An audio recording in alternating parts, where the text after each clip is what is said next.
बिस्मिल्लाहिर्रहमानिर्रहीम। अस्सलाम वालेकुम। आप देख रहे हैं K92 न्यूज़ और मैं हूं नाइला भट्टी। शामिल करते हैं आज की अहम खबरें।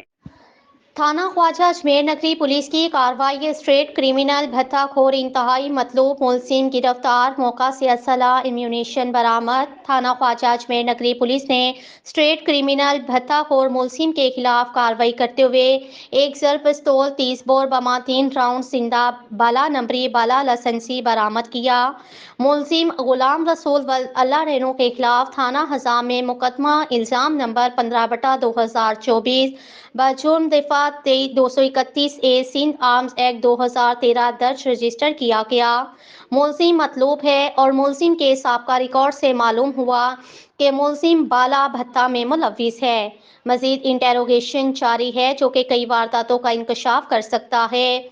मुलजिम गुलाम रसूल वल्द अल्लाह डेनो का साबका क्रिमिनल रिकॉर्ड मुकदमा इल्ज़ाम नंबर 120/2022 बजुर्म दिफा 392 397 34 थाना ख्वाजा अजमेर नगरी। मुकदमा इल्ज़ाम नंबर 1812/2022 बजुर्म दिफा 448 385 354 506 बी 337 ए 1/34 थाना सरजानी टाउन तर्जमान डिस्ट्रिक्ट सेंट्रल पुलिस।